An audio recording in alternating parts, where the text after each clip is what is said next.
Bismillahirrahmanirrahim. Jawabat Tan Sri Pusi, ahli-ahli yang berhormat, saya bagi pihak Kementerian Negeri merakamkan ucapan terima kasih kepada ahli-ahli yang berhormat yang mengambil bahagian dalam membahaskan peringkat jawatankuasa bagi Kementerian Dalam Negeri. Saya cuba menjawab kerana banyak persoalan yang dibangkitkan, hanya 25 minit. Jika sempat menjawab, jika tak sempat, saya bagi jawapan bertulis.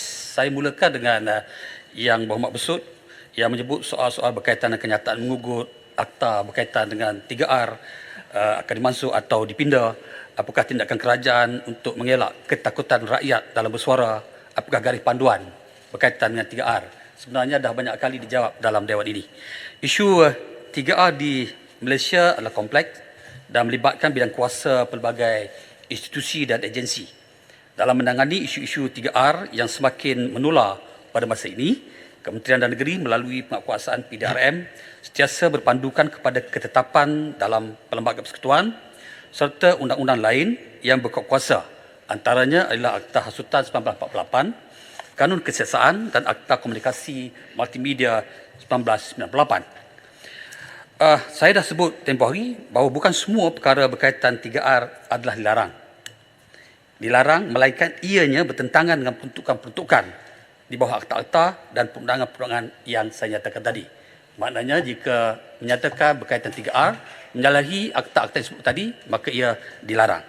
Dalam hal ini, sekiranya mana-mana pihak yang tidak memahami perkara ini secara sepenuhnya, maka pendekatan yang difikirkan lebih baik adalah tidak membicarakan perkara ini secara terbuka sehingga mengundangkan rasa tidak puas hati dan kurang senang pihak-pihak yang lain.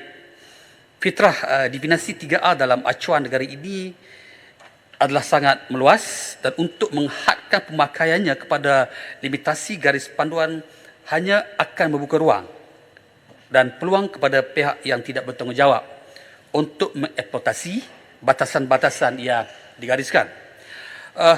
Sukacita ditegaskan bahawa PDRM hanya melaksanakan amanah dengan bertindak berdasarkan undang-undang yang ditetapkan dan tidak bertindak lebih daripada itu, dan sekiranya mana-mana pihak, individu, NGO atau rakyat negara ini yang tidak berperhati dengan tindakan-tindakan yang diambil, maka mereka boleh mengumpulkan bantahan atau aduan dan saluran-saluran disediakan yang berkaitan, antaranya adalah melalui IPCC dan sebagainya. Menteri, sikit Menteri.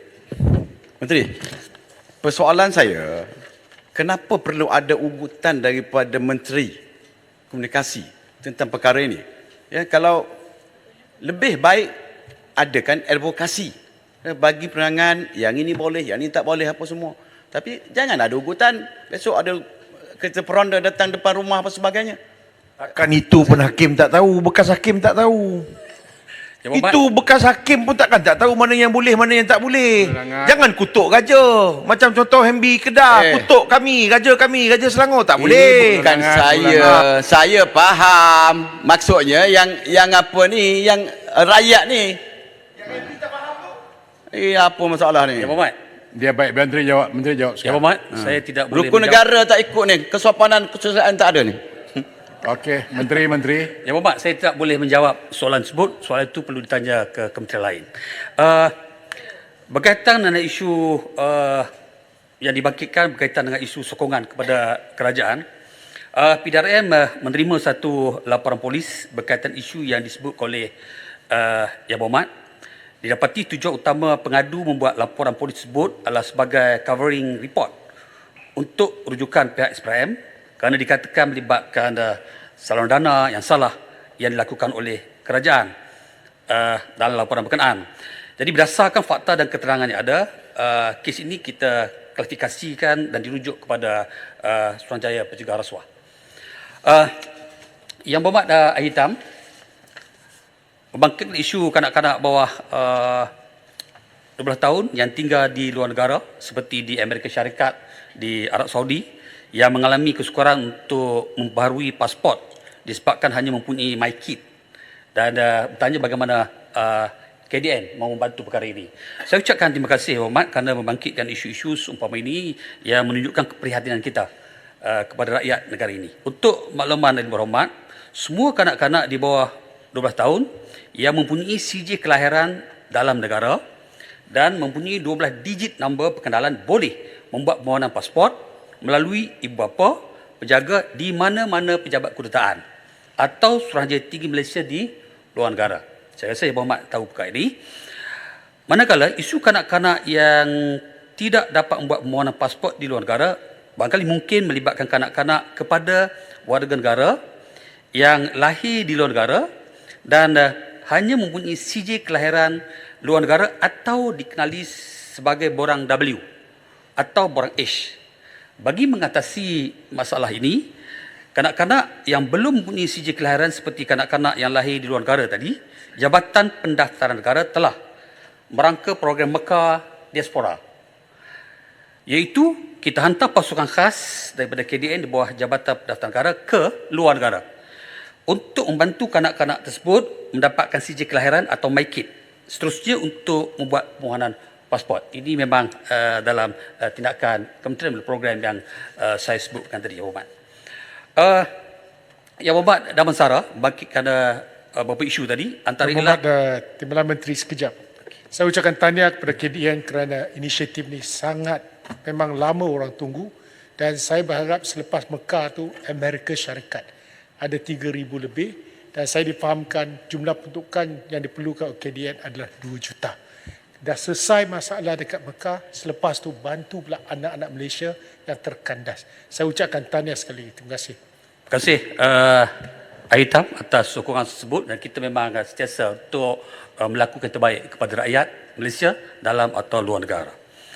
Yang Berhormat Damansara bangkit soal peruntukan 6 juta yang diperuntukkan kepada IPCC sama ada yang telah diluluskan rang undang-undang IPCC yang dibangkitkan berkuasa pada Jun 2003. Sejak IPCC mula beroperasi sehingga 15 November 2023, IPCC telah menerima sebanyak 94 aduan. Selaras dengan Seksyen 25 Akta Suruhanjaya Bebas Tata Kelakuan Polis, Akta 839, aduan-aduan ini akan dibuat pengkelasan oleh Jawatankuasa Aduan yang dibentuk sebaik saja anggota Suruhanjaya selesai dilaksana dalam tempoh yang terdekat. Proses pemilihan penilaian dan pelantikan anggota Suruhanjaya, yakni pengurusi dan anggota sedang giat dijalankan dan IPCC akan berfungsi sepenuhnya pada tahun depan, awal tahun depan ini. Ini status terkini, Yang Berhormat. Untuk data-data terkini saya boleh kongsi dengan Berhormat nanti kalau saya jawab terlalu detail. Baik, terima kasih Yang Berhormat Timbalan Menteri. Berkaitan dengan laporan yang sudah diterima lebih 90 yang disebut tadi, menantikan wujudnya jawatankuasa ini. Apabila jawatankuasa ini ditubuhkan, apakah proses dia? Adakah mereka akan dipanggil untuk memukakan aduan mereka dan satu pendengaran diberikan atau bagaimana pergerakan dia, Yang Berhormat Timbalan Menteri? SOP dan proses-proses ini akan ditentukan setelah pelantikan Suruhanjaya ini dapat dimutamakkan. Yang jelas ialah kita mengambil semua aduan dan kita akan klasifikasikan dan setiap aduan kita akan teliti dengan baik dan akan beri keadilan kepada semua yang terlibat. Yang Berhormat sebut juga berkaitan dengan butiran 24,000 alat bantuan teknik PDRM. Pelbagai agensi jabatan di bawah PDRM mendapat manfaat berkaitan perkara ini, tapi fokus Yang Berhormat tadi adalah tentang kamera badan. Kamera badan ini akan digunakan oleh anggota PDRM yang bertugas di lapangan, terutama bagi unit kereta peronda polis MPV dan unit rondaan bermotosikal URB serta rondaan jalanan polis di 157 ibu pejabat polis daerah di seluruh negara. Sejumlah 30 juta dibentukkan untuk perolehan paatan ini.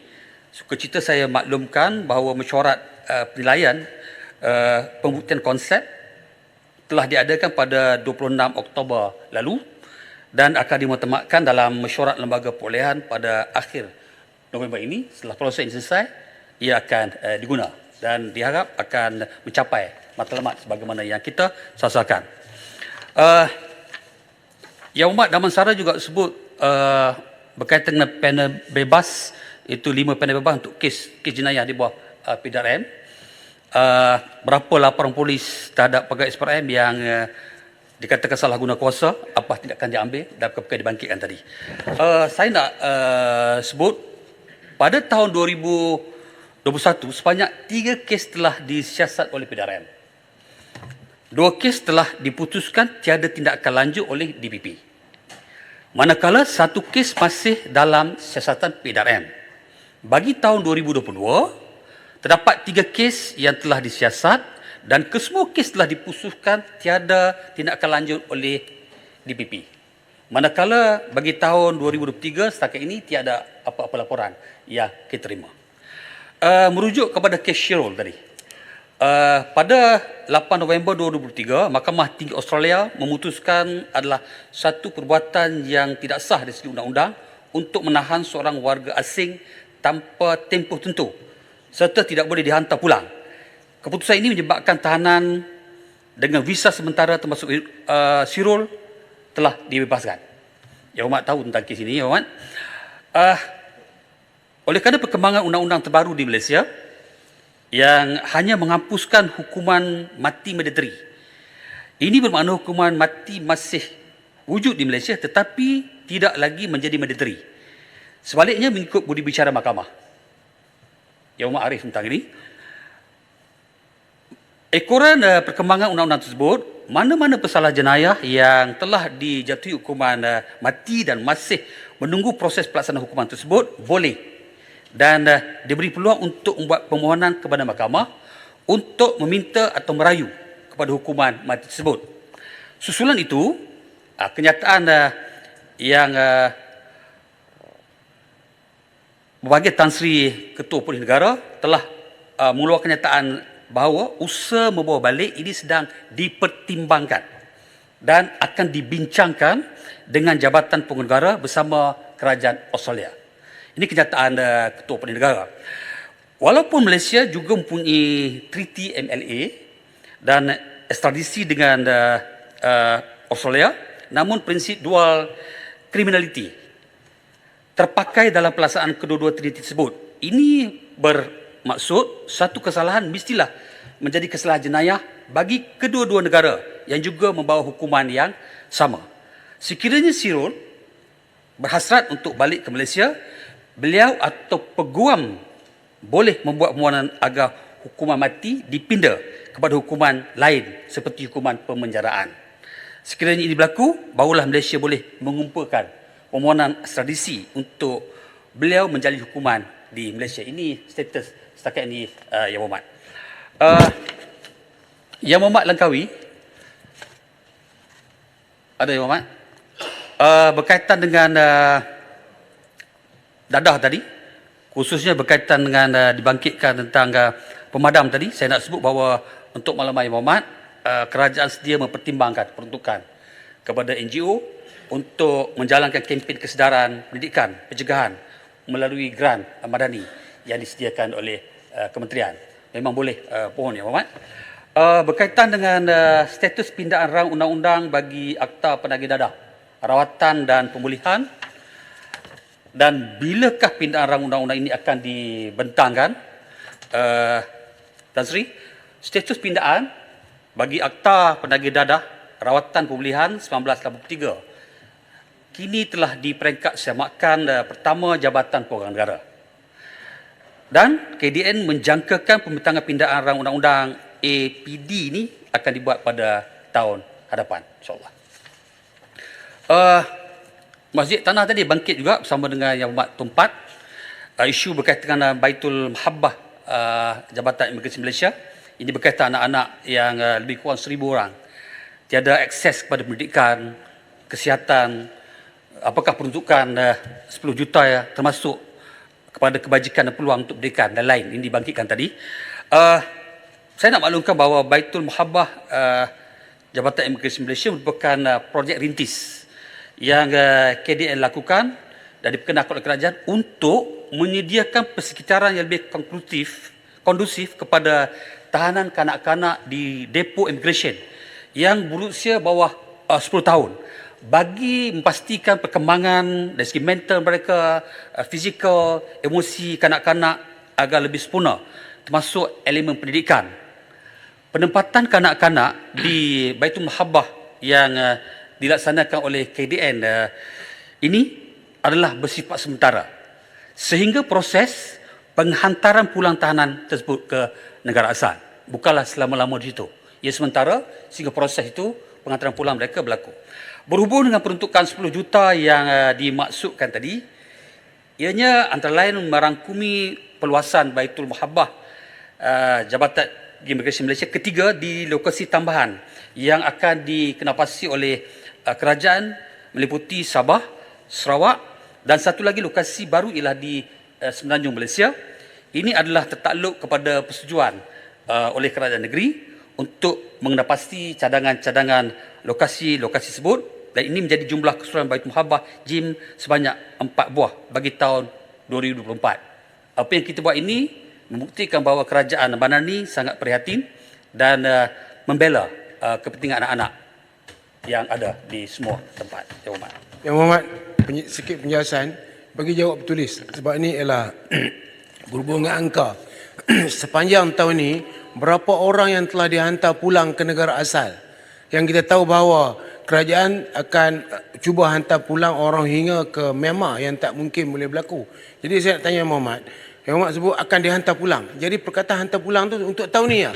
Berapa orang yang telah dihantar pulang? Kalau tak ada angka pun tak apa, boleh pergi tulis. Terima kasih. Ya Hormat, saya memang tidak ada angka sini, tapi memang kita hantar pulang setelah proses-proses, prosedur yang ditetapkan dapat dilengkap dan untuk itu saya akan bagi jawapan bertulis kepada Yang Hormat.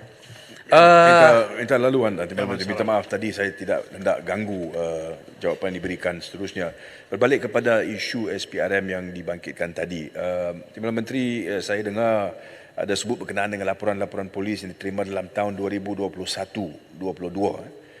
Saya ingin berikan nombor report, iaitu report Dangwangi 028219 Palang 21.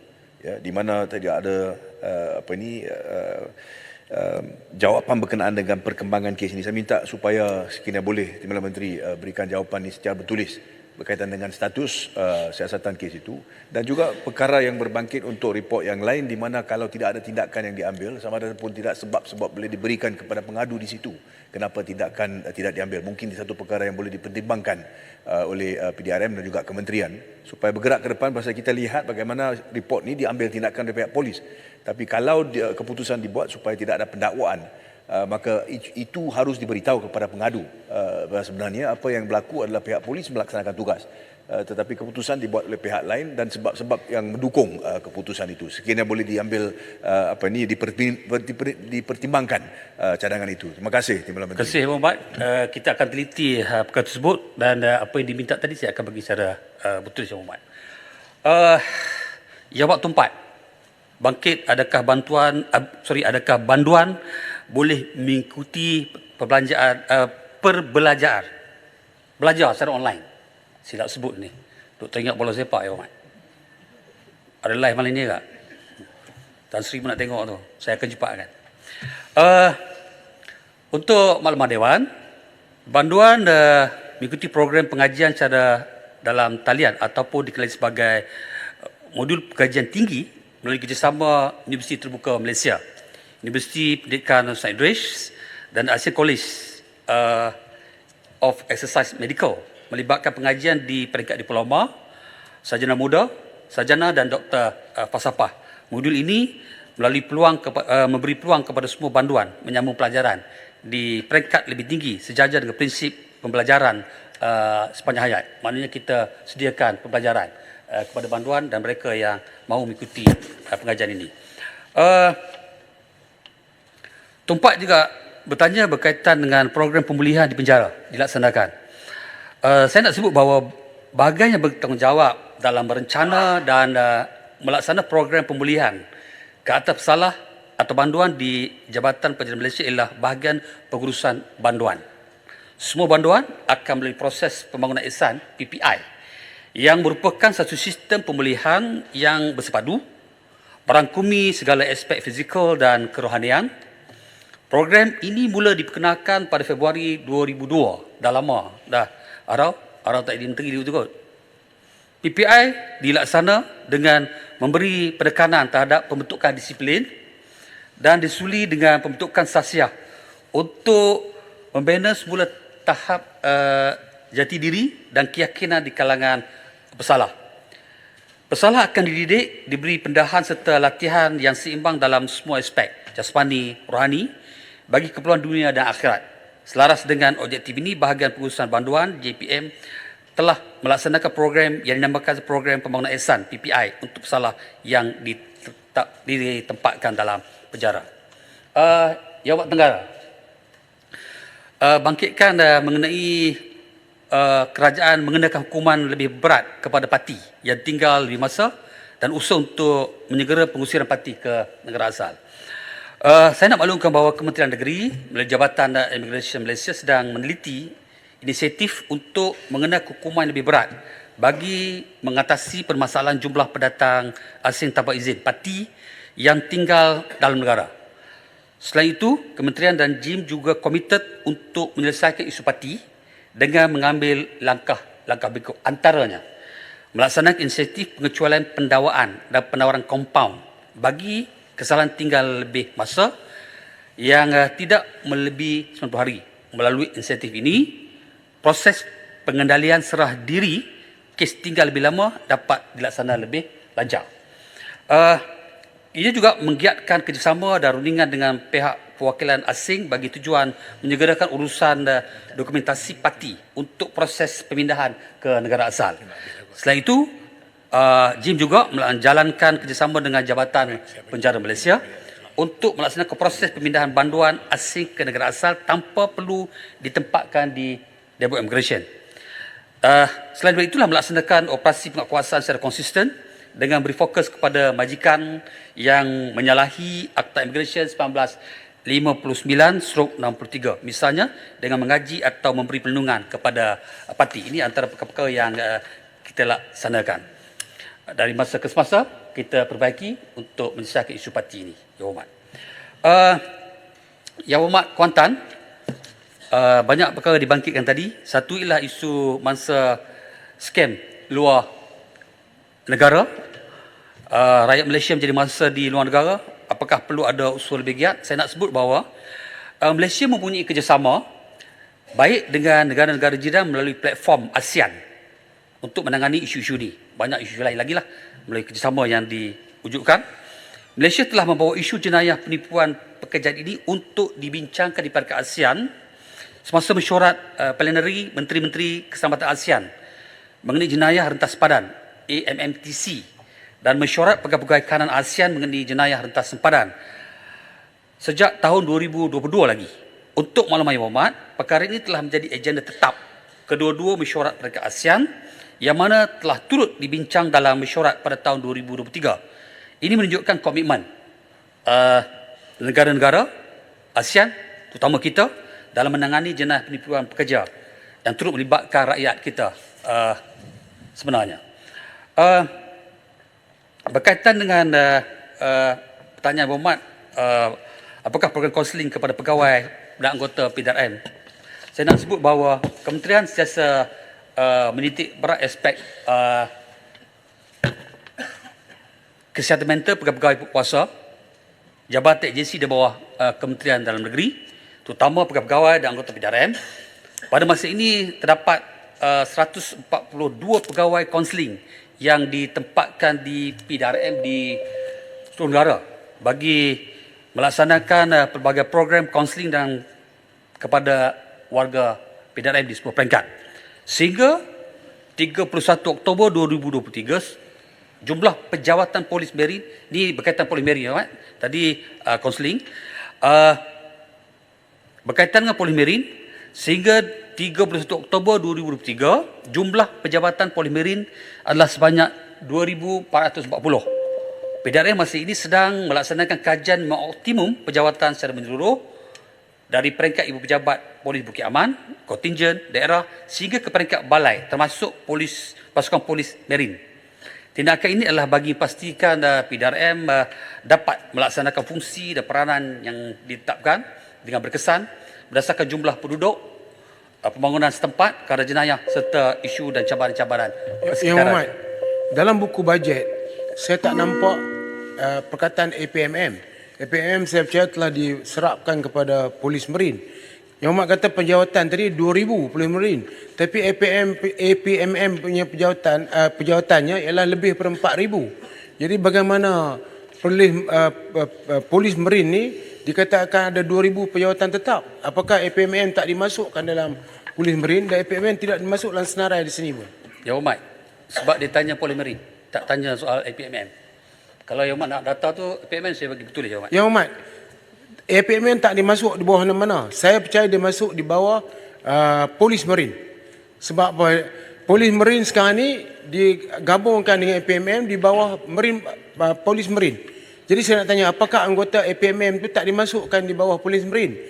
Ataupun mereka berasingan? Kalau berasingan, dia dah terpancar di buku bajet. Dalam buku bajet saya cari tak jumpa Yang Muhammad. Sebab saya memang minat betul APMM tu, kita tengok tak terpancar. Jadi Yang Muhammad tak payah jawab lah, Yang Muhammad jawab tulis tak apa. Terima kasih. Arau dia memang pakar pasal APMM. Sebab itu ada satu kapal nama Arau. Dia pakar macam itu. Tak apa, dia bagi.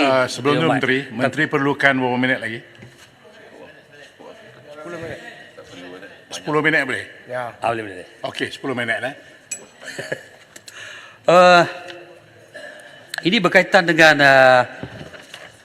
soalan bangkit oleh Yang Berhormat Satu lagi Yang Menteri, Kuantan bot tadi. berkaitan dengan penjawatan di penjara. Sekejap, saya jawab dulu.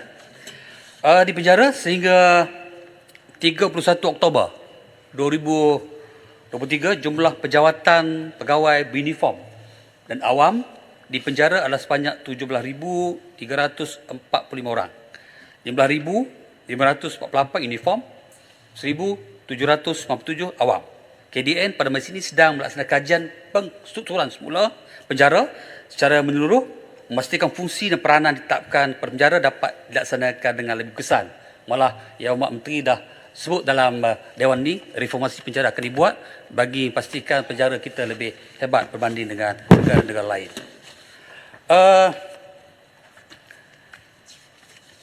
Jawab Kuantan sebut, saya balik kepada Yang Berhormat Kuantan.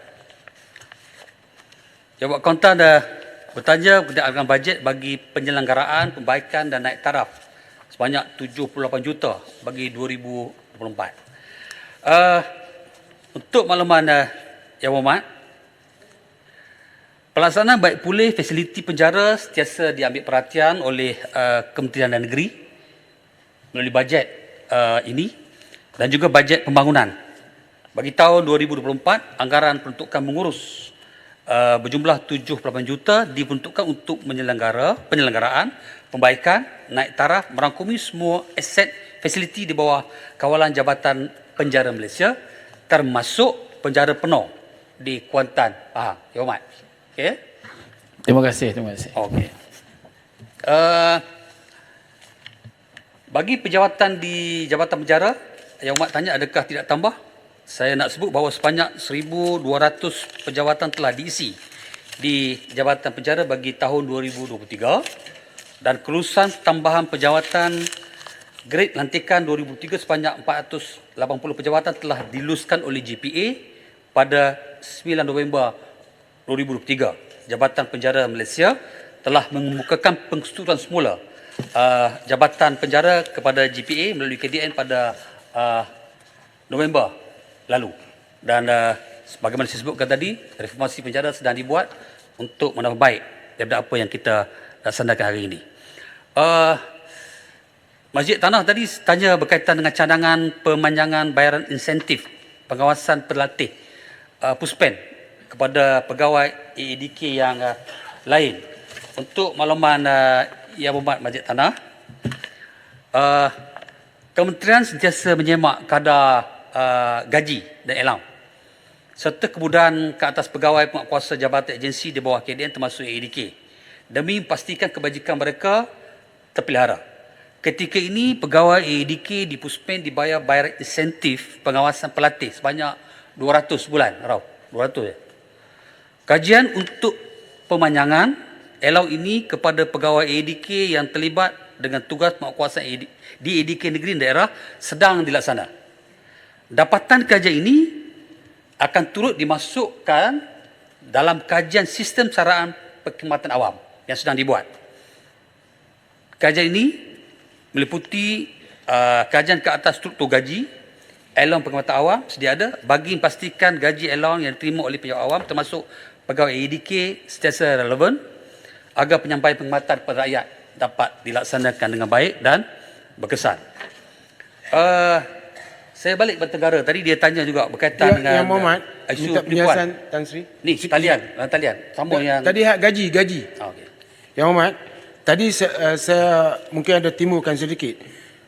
PM dah umum bahawa gaji polis terutamanya dan mungkin Kementerian Dalam Negeri akan dinaikkan. Tetapi gaji tak dinaikkan, hanya dibagi allowance RM2,000. Jadi sekarang mereka kecewa. Saya tahu, saya tadi kena roadblock, jadi adalah berinteraksi, kena saman lagi saya tadi, berinteraksi yang mereka tak puas hati kerana janji nak naik gaji tak naik, hanya bagi RM2,000 semua orang dapat. Jadi yang berhormat, allowance rumah dia 275, allowance kola 300. Jadi 275 di Kuala Lumpur dibandingkan dengan di Arau sudah pasti berlainan. Jadi apakah Yang Berhormat bercadang supaya kerajaan bayar 50% daripada sewa rumah di kawasan-kawasan utama seperti Kuala Lumpur dan juga lain-lain bandar, sebagai dia bagi 275 nak sewa apa tak boleh Yang Berhormat. Kita kalau bagi 50% daripada sewa sebenar supaya dia boleh selesai masalah. Saya juga cadangkan sebab polis kerja teruk dan sebagainya. Kola sekarang 300, saya cadangkan naik 500 Yang Berhormat. Boleh? Itu isu baru kan? Apa yang di pandangan Saya dia timur, kita saya akan timur, kira. Tapi sebenarnya Arau tadi nak cerita dia kena tahan tadi. Itu sebenarnya. Teruskan Menteri. Ini jenayah talian yang Umar Arau juga bangkitkan tadi. Saya nak jawab sahabat saya daripada... Yang tadi jawab betul Yang Berhormat, boleh jawab betul tak? Pasal kola dan juga perumahan. Okey, boleh. Bukan isu baru. Saya seminta lalu Menteri. Boleh. Saya tak boleh jawab sebab saya tak ada fakta tepat. Nanti saya... Tak payah jawab sekarang. Bertulis ya. Boleh. Supaya silap tulis saya akan pamerkan dalam surat khabar nanti. Okey. Tak apa, faham. Saya tahu secara Arau. Sebab itu saya berhati-hati Arau. Negara. Ni isu penipuan dalam talian ni. Apakah usaha berterusan untuk menghapuskan jenayah ini? Memang isu dan jenayah ini sangat kompleks. Namun PDRM melalui Jabatan Siasat Jenayah Komersial JSJK sentiasa komited bagi menghapuskan jenayah penipuan dalam talian. Antara langkah yang diambil ialah dengan pastikan agar informasi terkini berkaitan dengan modus operandi dan teknik-teknik yang digunakan oleh skamer ni dapat disalurkan kepada masyarakat melalui pelbagai kaedah, sama ada secara bersemuka ataupun melalui sosial media. Oleh kerana jenayah ini semakin kompleks, semakin tinggi teknologinya, kita juga meningkatkan upaya kita. Sama ada dari segi menambahkan kecakapan pegawai atau peralatan-peralatan kita. Supaya kita dapat menandingi dan menghapuskan jenayah yang sangat mencabar ini. Sikit lagi ni. Sikit minit dah. Ni termasuk judi talian lah. Termasuk sekali kan. Yang Berhormat, jawapan bertulis tu sentiasa komited tu kita biasa dengar dah. Pegawai tulis kat belakang. Kita nak tengok komitmen daripada Yang Berhormat bahawa kita akan ambil tindakan sehari 100 kes ke. Ini tak boleh jawab kompleks, komited tak boleh jawab tu. Jawapan yang tu baik kami balik tidur. Yang Yang Berhormat, kami terpaksa. Belum Speaker buka puasa air segelas nak masuk balik Dewan. Saya minta Yang Berhormat jawab bahawa kerajaan akan ambil tindakan 100 kes sehari. Kalau tidak akan kerajaan komited apa? Saya tak nak jawab habis tu. Ni banyak lagi jawapan ni. Yang Tak apa, bukan nak marah, nak tegur. Yang Berhormat kena berani jawab. Kalau tidak tak jadi timbalan yang hebat. Ya, terima kasih. Kalau layak boleh pergi menteri itu. Okey, teruskan. Ada 2 minit. 20 Tan Sri, saya nak sebut bahawa polis akan mengambil tindakan berdasarkan bukti yang benar supaya kita tidak menginai siapa. Komitmen kita memang begitu. Dan untuk itu PDRM dia sentiasa bersiap siaga mengatasi ancaman cyber ni dengan kita wujudkan unit-unit khusus untuk menyiasat kes jenayah cyber ni. Antara ialah bahagian siasatan jenayah cyber dan multimedia, Jabatan dan Siasat Jenayah Komersial.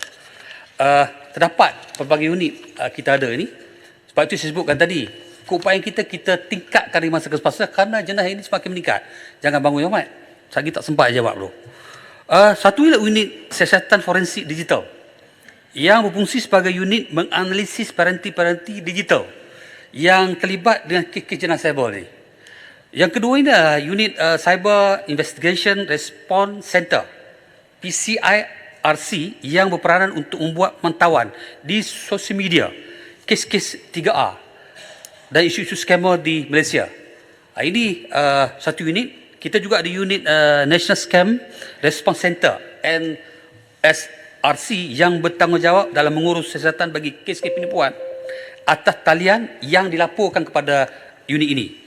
Selain itu, unit taktikal cyber yang berfungsi kita nak jejak dan mengesan jenayah cyber yang kadang-kadang ada mereka melaksanakan fungsi ini di luar negara, bukan dalam negeri.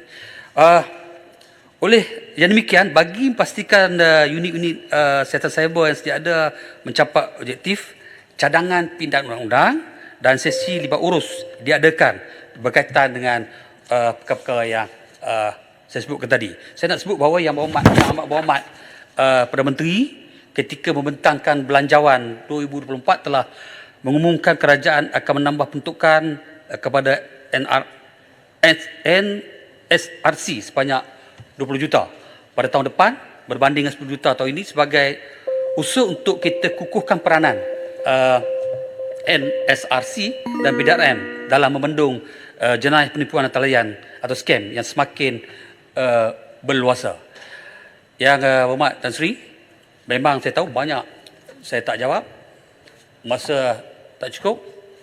Jadi saya mohon untuk menjawabnya secara bertulis.